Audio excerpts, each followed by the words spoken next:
Praise to the lord. ఈరోజు దేవుడు మనకిచ్చినటువంటి వాగ్దానం ఏంటంటే యావేల గ్రంథము 2వ అధ్యాయము 13వ వచనం. మీ దేవుడైన యెహోవా కరుణావాత్సల్యము గలవాడును శాంతమూర్తియు అత్యంత కృపగలవాడునై ఉండి తాను చేయనుద్దేశించిన కీడును చేయక పశ్చాత్తాపడును. ఆమేన్. కీడు అనేది మన జీవితంలోకి ఎందుకు వస్తుందంటే అది మనము చేసినటువంటి పాపమును బట్టి.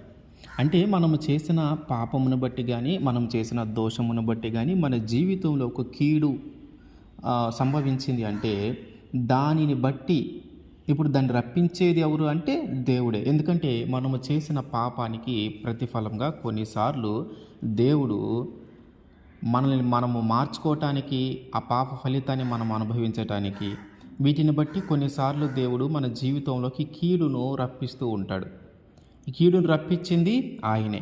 అయితే ఆ కీడుని మనం అనుభవిస్తూ ఉన్నప్పుడు, ఆ వ్యాధిని మనం అనుభవిస్తూ ఉన్నప్పుడు, ఆ రోగాన్ని మనం అనుభవిస్తూ ఉన్నప్పుడు, ఆ దుఃఖాన్ని మనం అనుభవిస్తూ ఉన్నప్పుడు, ఆ మానసిక వేదనను మనం అనుభవిస్తూ ఉన్నప్పుడు దానిని చూసి ఆయన మన ఎడల సంతాపము చెంది మన ఎడల పశ్చాత్తాపడి ఆ కీడు చేయకుండా ఆపుతాడంట. ఆ కీడు చేయకుండా ఆపుతాడంట. అయ్యో, ఇంత శిక్ష వాళ్ళ మీదకి రాకుండా చేయాల్సింది కదా, ఇంత శిక్ష వాళ్ళు భరించలేకపోతూ ఉన్నారు అని ఆయన మన మీద జాలి చూపించి మన ఎడల పశ్చాత్తాపము అంటే ఆయన చేసిన పనికి పశ్చాత్తాపడుతూ ఉన్నాడు. సాధారణంగా ఎవరు పశ్చాత్తాపడతారంటే ఏదైనా ఒక తప్పు చేసినప్పుడు పశ్చాత్తాపడతాం. అయ్యో, ఈ తప్పు చేయకుండా ఉండాల్సింది కదా, ఈ తప్పు చేయటం బట్టే కదా ఇంత శిక్ష మన మీదకి వచ్చింది, ఈ తప్పు చేయబట్టే కదా ఈ పరిస్థితి ఇట్లా ఏర్పడిందని. మనం ఏదైనా తప్పు చేసినప్పుడు, మనం ఏదైనా పాపము చేసినప్పుడు ఆ పాపాన్ని, ఆ తప్పును మనము గ్రహించిన తర్వాత మనము పశ్చాత్తాపడుతూ ఉంటాం. కానీ దేవుని యొక్క పశ్చాత్తాపము తప్పును బట్టి కలిగినది కాదు. దేవుని యొక్క పశ్చాత్తాపము తప్పును బట్టి కలిగినది కాదు. ఎందుకంటే నువ్వు పాపము చేసావు కాబట్టి దానికి సంబంధించిన కీడు నీ జీవితంలోకైనా రప్పించాడు. ఇక్కడ ఆయన చేసిన తప్పేమీ లేదు, కానీ దేవుడు పశ్చాత్తాపడతా ఉన్నాడు. ఎందుకు ఆయన పశ్చాత్తాపడతా ఉన్నాడంటే ఆయనకి మన ఎడల ప్రేమ, ఆయనకి మన ఎడల అత్యంత ప్రేమ కలిగిన వాడు కాబట్టి ఆయన పశ్చాత్తాపడతా ఉన్నాడు. మనకి బాగా ఇష్టమైన వాళ్ళు, వీళ్ళు లేకపోతే మనం జీవించలేము, వీళ్ళు లేకపోతే మనం బ్రతకలేము, వీరే నా జీవితంలో ముఖ్యమైన వారు అనుకునేవారు ఉంటారు కదా. వారు ఎప్పుడైనా ఒక తప్పు చేసినప్పుడు మనము కోపంలో వారిని ఒక దెబ్బ కొట్టడం కానీ, ఒక మాట అనటం కానీ మనము చేస్తాం. మనం ఎప్పుడైతే ఒక దెబ్బ కొట్టామో లేదా ఒక మాట అన్నామో ఆ దెబ్బ కొట్టించుకున్న వారు, ఆ మాట పడిన వారు కొంచెం బాధపడుతూ ఉంటారు, దుఃఖపడుతూ ఉంటారు. అయితే ఆ దెబ్బ కొట్టినాక కానీ లేదా ఆ మాట అనినాక కానీ వారి బాధను చూసి మనము అంటే దెబ్బ కొట్టిన వారు, ఆ మాట అనిన వారు ఎవరైతే ఉన్నారో వారికి దుఃఖం ఎక్కువగా ఉంటుంది. కొట్టించుకున్న వారికంటే కూడా, మాట అనబడిన వారికంటే, మాట అనిపించుకున్న వారికంటే కూడా ఆ మాట అయిన వారికే ఎక్కువ దుఃఖము, ఎక్కువ బాధ కలుగుతూ ఉంటుంది. ఎందుకంటే ఆ మాట పడినాక వారు ఏం చేస్తూ ఉంటారంటే అంత సంతోషంగా లేకుండా వారు కూడా ఏడుస్తూ దుఃఖపడుతూ ఆ భోజనం చేయకుండా ఆ మాట్లాడకుండా వాళ్ళు అట్లా ఉంటున్నప్పుడు వారు మనకు చాలా ఇష్టమైన వారు కాబట్టి వారు సరిగా ఆనందంగా లేకపోతే, వాళ్ళు దుఃఖపడుతూ ఉంటే, వాళ్ళు భోజనం చేయకుండా ఉంటే వారిని చూస్తూ మనం ఏంటంటే అయ్యో అనవసరంగా అన్నానే, తొందరపడి కొట్టానే, తొందరపడి ఒక మాట అన్నానే అని వారికి కలిగే దుఃఖము కంటే కూడా మనం ఎక్కువగా దుఃఖపడుతూ ఉంటాం, మనం ఎక్కువగా బాధపడుతూ ఉంటాం, మనం ఎక్కువగా ఏడుస్తూ ఉంటాం. ఎందుకంటే వారు మనకి చాలా ఇష్టమైన వారు కాబట్టి వాళ్ళు దుఃఖపడటము, బాధపడటము మనం చూడలేకపోతూ ఉన్నాం. ఇక్కడ వారు తప్పు చేయకుండా మనమేం తిట్టాల, తప్పు చేయకుండా మనమేం కొట్టాల. వారు తప్పు చేశారు, వాళ్ళు ఒక తప్పు చేశారు, కానీ ఆ తప్పును బట్టి వారి మీద మనము కోప్పడి, ఆ తప్పును బట్టి వారిని మనం ఒక మాట అని, ఆ తప్పును బట్టి వారిని మనము ఒక దెబ్బ కొట్టిన తర్వాత వారు పడిన బాధ కంటే కూడా మనం ఎక్కువగా పడుతూ ఉంటాం. మనకి ఎక్కువ వేదన, అనవసరంగానే తొందరపడి కొట్టానే, ఆ తప్పు చేశాడు వాస్తవమే, కానీ ఇంకొక దారిలో చెప్పు ఉండాల్సింది కదా, ఇంకొకసారి సలహా ఇచ్చి ఉండాల్సింది కదా, ఇప్పుడేమో ఒక మాట అనేసాను, ఒక దెబ్బ కొట్టేశాను, ఎంత బాధపడుతూ ఉన్నారు, ఎంత వేదన పడుతూ ఉన్నారని వారికంటే మనం ఇక్కడ ఎక్కువగా బాధపడుతూ, ఎక్కువగా రోధిస్తూ, వారి గురించి ఎక్కువగా దుఃఖిస్తూ, వారి గురించి మనం ఎక్కువగా పశ్చాత్తాపడతా ఉంటాం. అనవసరంగా కొట్టానే, కొట్టకుండా ఉండాల్సింది కదా, తిట్టకుండా ఉండాల్సింది కదా, ఎంత బాధపడుతూ ఉన్నారు అని మనం ఎక్కువగా పశ్చాత్తాపడతాం. ఎందుకు మనకెంత పశ్చాత్తాపము, మనకెందుకు ఇంత దుఃఖము, మనకెందుకు ఇంత బాధ వారి వల్ల కలుగుతుందంటే వారు మనకి ఇష్టమైన వారు, వారు మనకి బాగా ఇష్టమైన వారు కాబట్టి మనకి వారు తప్పు చేసినాక వారిని మనం ఒక మాట అనినా, వారు తప్పు చేసినాక వారిని ఒక దెబ్బ మనం కొట్టినా మనకి వారికంటే కూడా మనకి ఎక్కువ బాధ కలుగుతూ ఉంది. వారికంటే కూడా మనం ఎక్కువగా దుఃఖపడతా ఉన్నాం. మన అవసరంగా కొట్టాను, తొందరపడ్డాను, ఆ మాట అనకుండా ఉండాల్సింది, ఆ చేయి చేసుకోకుండా ఉండాల్సిందని మనం ఎక్కువగా దుఃఖపడి, మనం ఎక్కువగా ఏడ్చి, మనం ఎక్కువగా పశ్చాత్తాపడతా ఉంటాం. అంటే ఈ పశ్చాత్తాపానికి మనకి కలుగుతున్నటువంటి ఈ పశ్చాత్తాపము, మనకు కలుగుతున్నటువంటి దుఃఖానికి కారణం ఏంటంటే వారి ఎడల మనకున్న అత్యంత ప్రేమ. వారి ఎడల మనకున్నటువంటి అత్యంతమైన ప్రేమ. దేవునికి కూడా మన ఎడల అంతకంటే రెండింతల ప్రేమ ఉంటుంది. దేవునికి మన ఎడల అంతకంటే రెండింతలు. ఒక మనిషి ఇంకొక మనిషి మీద చూపించే ప్రేమ కంటే కూడా దేవుడు మన మీద చూపించే ప్రేమ రెండింతల ప్రేమ. రెండింతల ప్రేమ. మనిషి చూపించే ప్రేమ కంటే రెండింతలు ఎక్కువగానే దేవుడు మన మీద ప్రేమ చూపిస్తూ ఉంటాడు. అందుకని ఆయన మనము తప్పు చేసినప్పుడు, మనము ఏదైనా పాపము చేసినప్పుడు దానికి సంబంధించిన శిక్ష మన జీవితంలోకి ఆయనే రప్పిస్తాడు. అయితే ఆ శిక్ష వల్ల మనం పడుతున్న బాధ, ఆ శిక్ష వల్ల మనం ఏడుస్తున్న ఏడుపు, ఆ వ్యాధి వల్ల మనం పడుతున్న బాధ, ఆ మానసిక వేదన వల్ల మన కన్నీళ్ళు, దుఃఖము ఇవన్నీ చూసి మన దుఃఖము, మన కన్నీళ్ళు ఇవన్నీ చూసి ఇప్పుడు ఆయన ఆలోచిస్తూ ఉన్నాడు, అయ్యో నా పిల్లల్ని ఇంత శిక్షించకుండా ఉండాల్సిందే, నా పిల్లల్ని ఇంత బాధ పెట్టకుండా ఉండాల్సిందే, వారు తప్పు చేశారు కానీ ఇంత శిక్ష వారి మీదకి రాకుండా ఉండాల్సిందే. ఈ శిక్షను బట్టి, ఈ యొక్క ఘోరమైన వ్యాధులను బట్టి వీరు దుఃఖపడుతూ ఉన్నారే, ఈ పాప శిక్ష వారు భరించలేకపోతూ ఉన్నారే, ఇంతగా నేను శిక్షించకుండా ఉండాల్సింది కదా, ఇంతగా నేను వారిని బాధ పెట్టకుండా ఉండాల్సింది కదా అని ఆయన దుఃఖపడతా ఉన్నాడు. ఆయన పశ్చాత్తాపడతా ఉన్నాడు. ఈ పశ్చాత్తాపము ఎట్లా కలిగిందంటే ప్రేమ వలన. ఈ పశ్చాత్తాపము ప్రేమ వల్ల. ఆయనకి మనమంటే చాలా చాలా ఇష్టము. ఒక మనిషి ఇంకొక మనిషి మీద చూపించే ప్రేమ కంటే కూడా ఆయన మన మీద చూపించేటటువంటి ప్రేమ అత్యంత కాలము ఎక్కువైనది, అత్యంత విలువైనది. రెండింతల ప్రేమ ఆయన మన మీద చూపిస్తూ ఉన్నాడు. ఈ యేసుక్రీస్తు వారికి, మన దేవునికి కలిగినటువంటి పశ్చాత్తాపము ఆయన తప్పు చేయటం బట్టి ఆయనకి కలగల.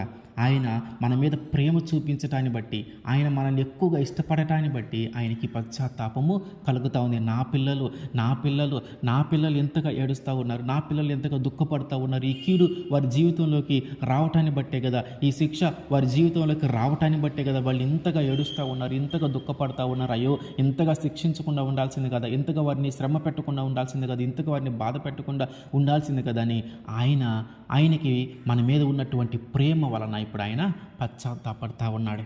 ఇంత శిక్షించకుండా ఉండాల్సింది నా పిల్లల్ని అని. ఇలాంటి సందర్భమే దావీదు గారి జీవితంలో ఒకటి జరిగింది. ఇజ్రాయేలు ప్రజలు బాగా పాపం చేస్తూ ఉన్నారు. దేవుని కోపము ఇజ్రాయేలు ప్రజల మీద మళ్ళీ మరొకసారి రగులుకున్నప్పుడు ఆయన దావీదుని జనసంఖ్య చూసేలాగా ప్రేరేపణ కలిగిస్తాడు. పాపము చేస్తూ ఉంది ఇజ్రాయేలీలు. ఈ జనసంఖ్య చూడమని ప్రేరేపణ కలిగించింది దావీదు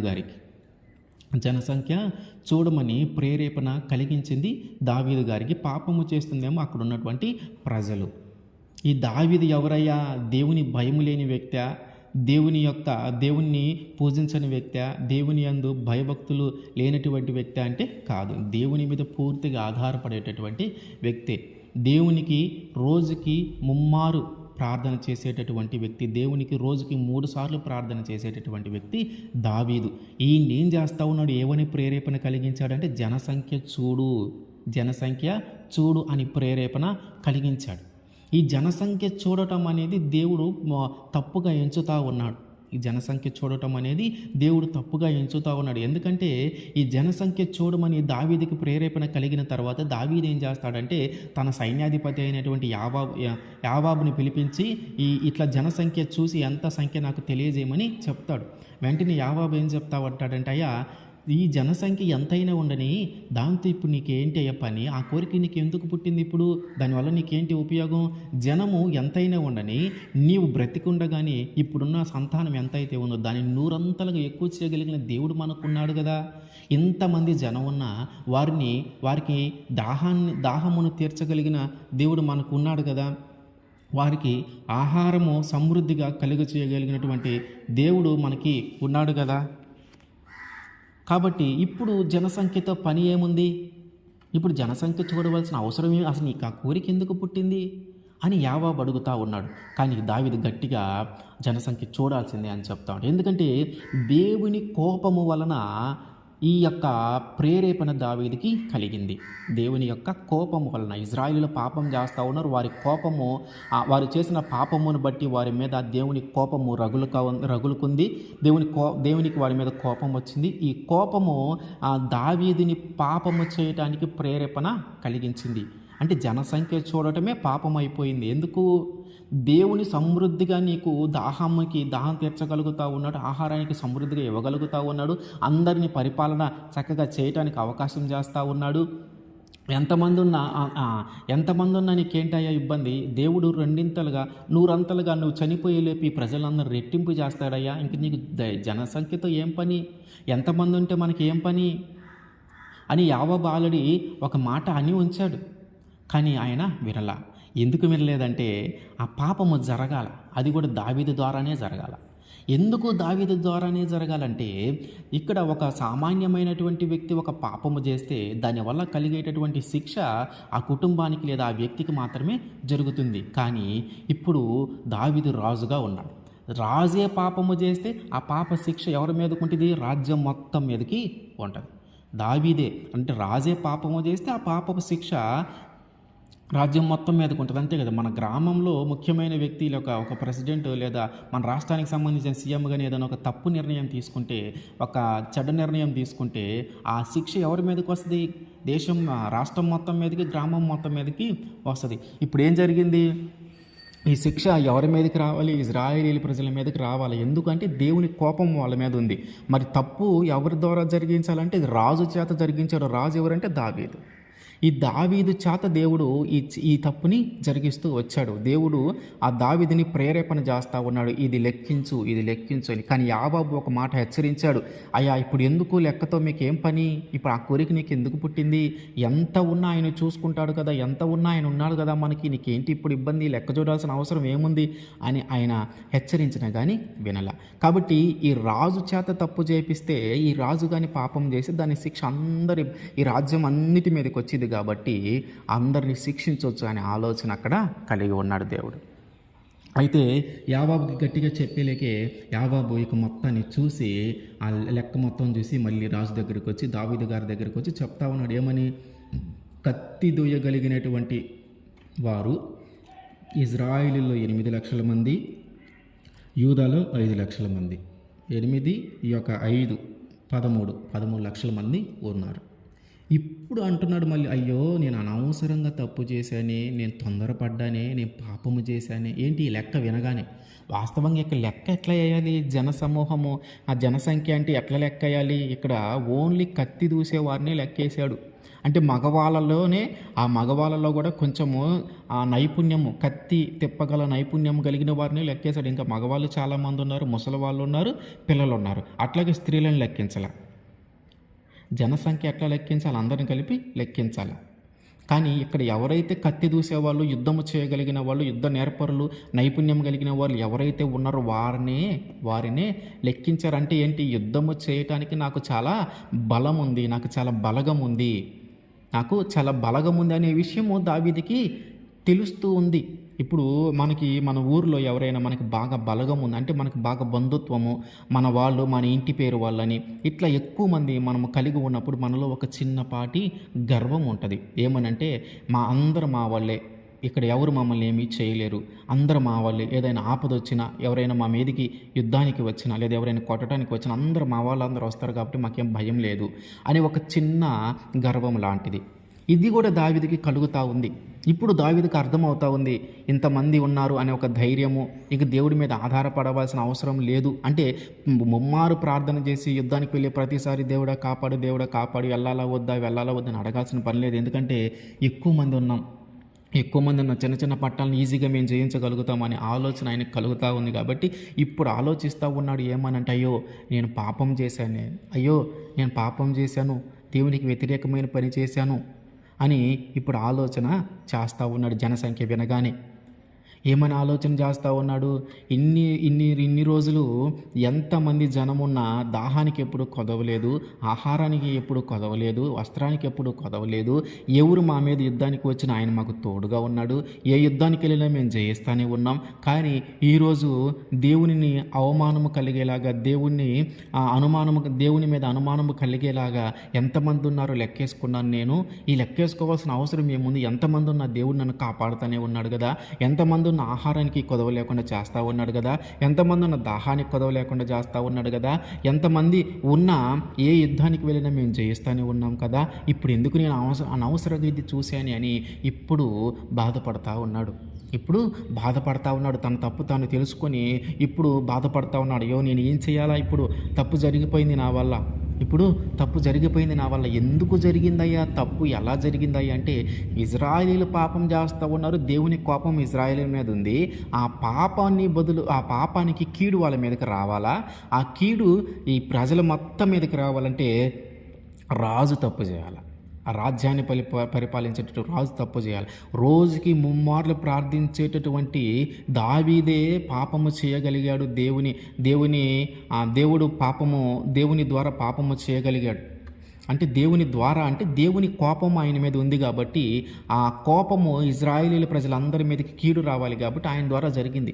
అయితే కొన్నిసార్లు మనం అనుకుంటూ ఉంటాం, మనం చక్కగా ప్రార్థన చేస్తూ ఉన్నామని, చక్కగా మనము మందిరానికి వెళ్తూ ఉన్నాము, కానీ మనం మంచిగానే జీవిస్తూ ఉన్నాము, మనం ఏ పాపము చేయము, మనం ఏ పాపంలో పాల్గొనమని మనం అనుకుంటా ఉన్నాం. కానీ దావీదు సైతమే ఒక పాపంలో పడిపోయాడు.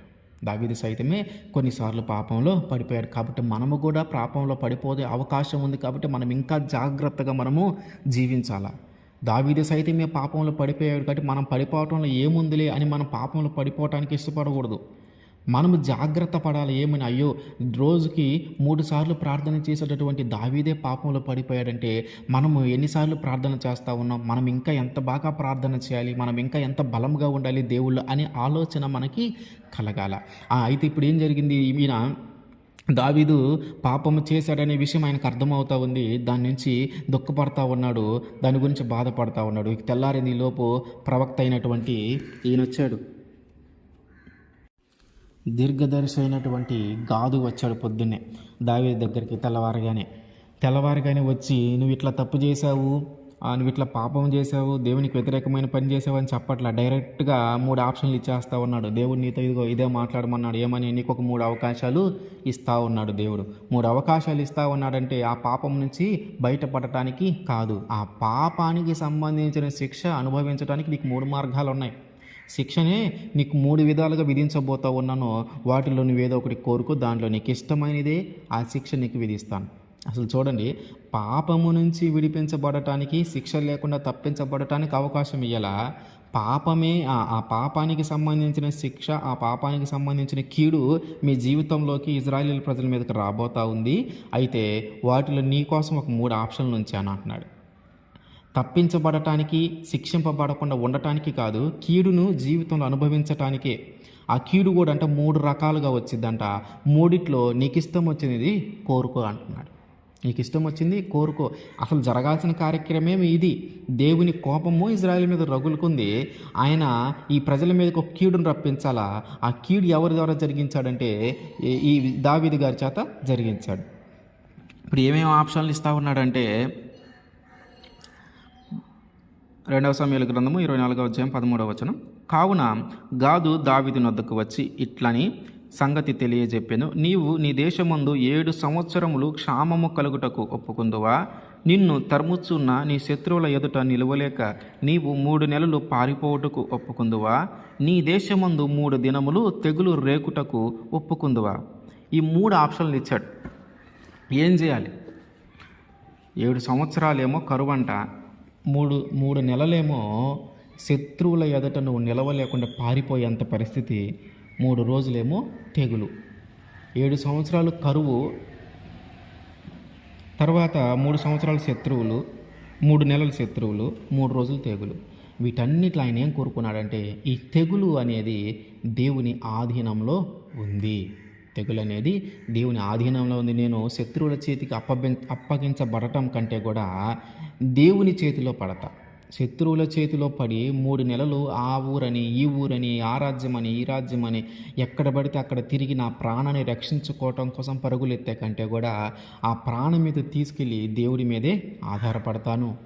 ఆయన శిక్షించని, ఆయన కోప్పడని, ఆయన కొట్టని ఏదైనా కానీ నేను దేవుని మీదే ఆధారపడతానయ్యా, నీ ఇష్టము. నేను శత్రువుల చేతికి మాత్రం వద్దు. ఎందుకంటే వాళ్ళ మీద ఆధారపడటం కంటే కూడా నీ మీదే ఆధారపడతాను. నువ్వు శిక్షించు, తిట్టు, కొట్టు, ఏదైనా చెయ్యి, నేను నీ మీదే ఆధారపడతానని చెప్పి దేవుని మీదే ఆధారపడ్డాడు. అప్పుడు దేవుడు ఏం చేశాడంటే, ఈయన శత్రువుల మీద ఆధారపడకుండా, మనుషుల మీద ఆధారపడకుండా దేవుడి మీద ఆధారపడి, కరువు, తెగులు ఈ 2 కూడా దేవుడి ఆధీనంలో ఉన్నాయి. కాబట్టి ఏం చేశాడు, తెగులు రప్పించాడు దేవుడు. 3 రోజులు తెగులు రప్పించాడు. 3 రోజులు తెగులు రప్పిస్తే